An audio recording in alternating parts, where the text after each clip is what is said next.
মাননীয় প্রধানমন্ত্রী, আপনি কয়দিন পর পর একটা ঘোষণা দেন, সব কিছু মাইনা নিলাম, কিন্তু এটা মানতে পারতেছি না। আপনি যে ফেসবুক থেকে মানুষও কষ্ট করে এক একটা কন্টেন্ট ক্রিয়েটর যে কষ্ট করে যে টাকাগুলো উপার্জন করে, আপনি কিন্তু সেটা জানেন না।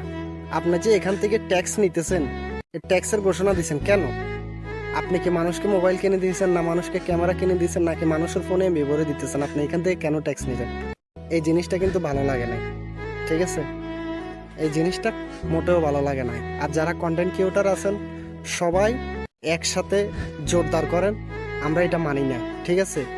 আমরা এটা মানি না। এই দেখেন, ফেসবুক আমাকে চ্যালেঞ্জ দিয়েছে, যদি ভিডিওতে 5 লাখ ভিউ হয় তাহলে আমাকে $50 দিবে। তাহলে আপনারা এই ভিডিওটা একটু বেশি করে শেয়ার করে দিবেন, আমিও $50 পাই, এবং সবাই যাতে এইটা নিয়ে আন্দোলন করে সেই ব্যবস্থাটা আপনারা করবেন, ভিডিওটা শেয়ার করেন।